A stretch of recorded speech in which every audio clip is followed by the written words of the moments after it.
সবাই কেমন আছেন? আশা করি সবাই ভালোই আছেন। দেখেন কার কার গ্রামে এভাবে কুয়াশা পড়ে।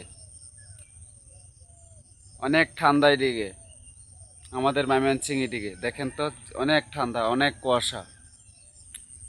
কাদের কাদের এখানে কুয়াশা পড়ে বা ঠান্ডা পড়তেছে এখন, তারা কমেন্ট বক্সে বলতে পারো। দেখছেন? আর গ্রামের মজা তো গ্রামেই পাওয়া যায়। গ্রামের যে মজা আছে শহরে এই মজাটা নাই।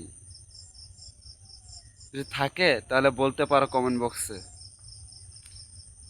আমার হলো শহর থেকে গ্রামে অনেক মজা। কারণ গ্রামের যে মজাটা পায় শহরে এই মজাটা পাওয়া যায় না। আপনার যদি কোনো মতামত থাকে এই ভিডিওতে কমেন্ট বক্সে বলতে পারো।